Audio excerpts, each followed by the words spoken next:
Guys, welcome on this YouTube channel. I am Usha Yadav. आज हम लोग कैस्पेजेस की बात करने वाले हैं। A specific type of enzymes and to be precise proteases जो कि आपकी सेल के अंदर प्रिकर्सर फॉर्म में प्रेजेंट होते हैं।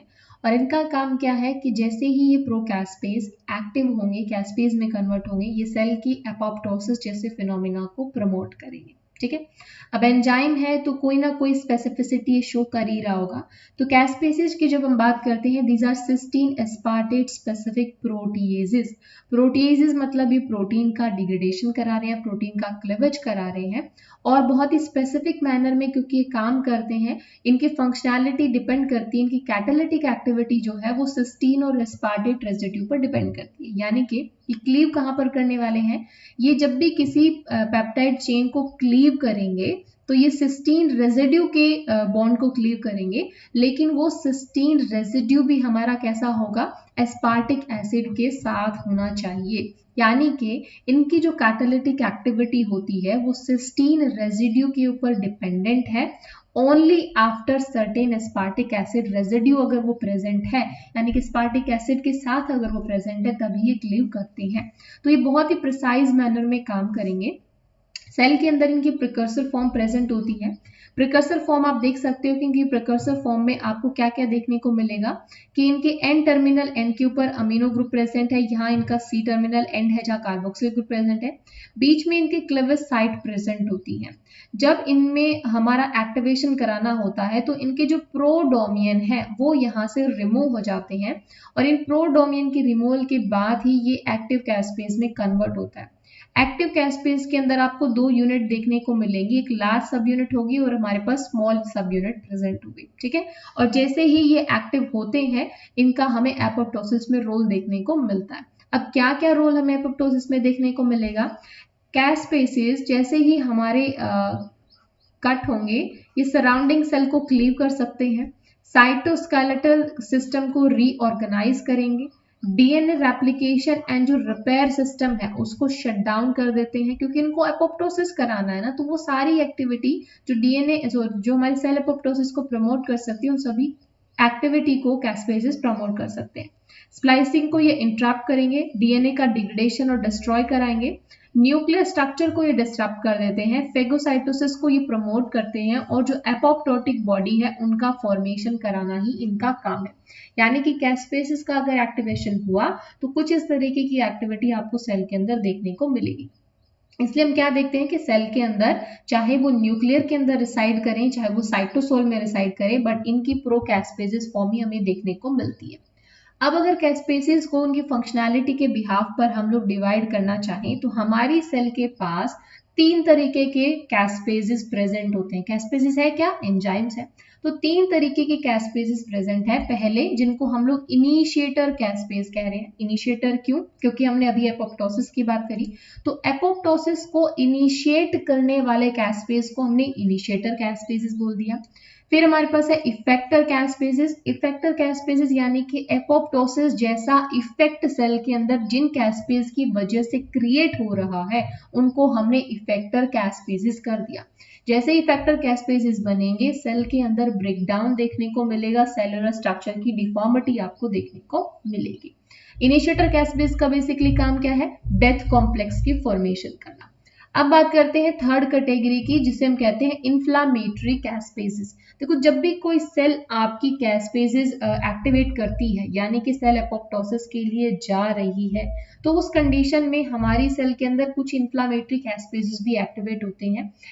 इन्फ्लामेटरी कैस्पेसेस का काम क्या है, these are activated by multi molecular inflammasomes, और इसमें आप देखोगे कैस्पेस नंबर 1, 4, 5 एंड 11। एक्चुअली हमने ये नंबरिंग रखी हुई है क्योंकि आपकी सेल के अंदर मोर देन 30 कैस्पेसेस अभी तक रिकॉग्नाइज हो चुके हैं। फिर हमारे इफेक्टर कैस्पेसेस में है 3, 6 और 7, जिसमें कैस्पेस 3 का बहुत इंपॉर्टेंट रोल है। इनिशिएटर कैस्पेस में आते हैं कैस्पेस 2, 8, 9, 10 एंड 14, जिसमें आप देखोगे कि इनिशिएटर कैस्पेज में कैस्पेज 8 का एक्टिवेशन होता है जब एक्सट्रिंसिक पैथवे एक्टिवेट होगा एपोप्टोसिस का, 9 का होगा जब इंट्रिंसिक पैथवे एक्टिवेट होता है, और कैस्पेज 12 का एक्टिवेशन होता है जब इंट्रिंसिक पैथवे में एंडोप्लाज्मिक रेटिक्यूलम का भी हमारा यहाँ पर रोल हो तो। ठीक है, तो हमने कहा कि कैस्पेजेस को हम लोग, क्योंकि उसका एपोप्टोसिस में रोल है, तो on the basis of their functionality in apoptosis 3 category में हम डिवाइड कर सकते हैं, इनिशिएटर, इफेक्टर, इन्फ्लामेटरी, कैस्पेजेस। अब देखते हैं कि एपोप्टोसिस में किस तरीके से हमारे कैस्पेजेस हेल्प करते हैं। अगर एक्सट्रिंसिक पैथवे है तो एक्सट्रिंसिक पैथवे में डेथ लाइगेंड हमारे डेथ रिसेप्टर से बाइंड करता है। जैसे ही इनकी बाइंडिंग होती है अंदर हमारे कुछ इनिशिएटर कैस्पेज है जिनका एक्टिवेशन हो जाता है। अभी हमने कहा था कि इनिशिएटर कैस्पेज में है हमारे पास 8, 9, 10, 2, ये हमारे सारे क्या है, इनिशिएटर कैस्पेजेस है। तो एक्सट्रिंसिक पैथवे ऑफ एपोप्टोसिस से कैस्पेज 8 का एक्टिवेशन होगा, जो इनिशिएटर कैस्पेज फर्दर एक्टिवेट होने के बाद इफेक्टर कैस्पेज को एक्टिवेट करेगा। इफेक्टर की कैटेगरी में हमने पढ़ा कैस्पेज नंबर 3, 6 और 7। ठीक है, तो कैस्पेज 3 जो है क्योंकि इसकी कैटालिटिक एक्टिविटी बहुत ज्यादा होती है, इसलिए मोस्ट ऑफ द टाइम हमारा कैस्पेज 3 ही एक्टिवेट होता है, एंड देन हमारा प्रोग्राम सेल डेथ यानी कि एपोप्टोसिस कंडक्ट हो जाएगा। अगर इंट्रिंसिक पैथवे के अंदर बात करें तो इंट्रिंसिक पैथवे में डीएनए डैमेज की वजह से हमारा माइटोकॉन्ड्रिया परमेबिलिटी, मतलब डीएनए डैमेज जैसे सिग्नल होते हैं और उस वजह से माइटोकॉन्ड्रिया परमेबिलिटी इंक्रीज हो जाती है। As a result cytochrome C का साइटोसोल के अंदर अमाउंट बढ़ेगा, और उस अमाउंट की इंक्रीज होने की वजह से इनिशिएटर कैस्पेज नंबर 9 एक्टिवेट होगा, जो फर्दर जाके इफेक्टर कैस्पेज को एक्टिवेट करेगा, and then again program cell death. तो इस तरीके से हम देख सकते हैं कि कैस्पेजेस का हमारी एपोप्टोसिस की फिनोमिना के अंदर किस तरीके का इंपॉर्टेंट रोल है। ठीक है, अगर हम दोनों ही पाथवे को देखें, एक्सट्रिंसिक और इंट्रिंसिक पैथवे, ये किस तरीके से कैस्पेजेस एपोप्टोसिस को कंडक्ट करा रहे हैं, तो आप देख पा रहे हो कि सबसे पहले हम बात करें एक्सट्रिंसिक पैथवे की, जिसमें हमने देखा कि प्लाज्मा मेम्ब्रेन के ऊपर कुछ डेथ रिसेप्टर प्रेजेंट थे, जैसे कि हमारा FSR, एंड यहाँ पर कुछ लाइगेंड बाइंड कर रहे हैं। इन लाइगेंड की बाइंडिंग की वजह से प्रोकैस्पेजेस का एक्टिवेशन हुआ। कौन से प्रोकैस्पेज एक्टिवेट होंगे अगर एक्सट्रिंसिक पैथवे अगर एक्टिवेट हो रहा है, तो प्रोकैस्पेज 8 एंड 10, लेकिन मोस्ट ऑफ द टाइम हमारा प्रोकैस्पेज 8 ही एक्टिवेट होता है, इसलिए हम एक्सट्रिंसिक पैथवे के लिए प्रोकैस्पेज 8 के लिए जाते हैं।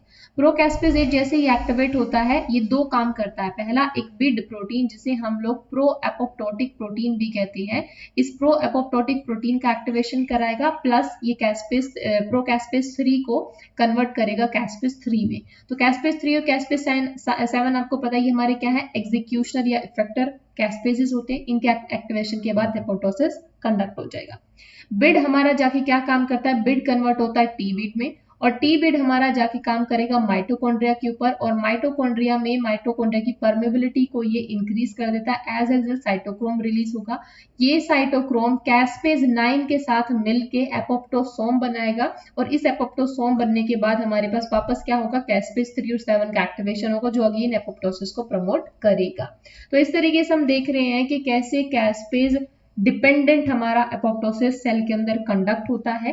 इट डिपेंड्स कि आपका सिग्नल एक्सटर्नल एनवायरनमेंट से आ रहा है या इंटरनल एनवायरनमेंट से, उसी हिसाब से हमारे पैथवे एक्टिवेट होते हैं, और कौन सा पर्टिकुलर कैस्पेज किस पैथवे में एक्टिवेट होगा ये आपने ध्यान रखना है। अगर एक्सटर्नल पैथवे के लिए जा रहे हैं तो प्रोकैस्पेज 8 हमारा एक्टिवेट हो रहा है, and then the last procaspase 3 and 7। अगर इंट्रिंसिक पैथवे के लिए जा रहे हैं तो कैस्पेज 9 यहाँ पर इनिशिएटर की तरह काम करने वाला है। ठीक है, आई होप गाइस आपको ये लेक्चर समझ में आया होगा, आपके लिए हेल्पफुल रहा होगा। If you like this video please hit the like button and subscribe my channel.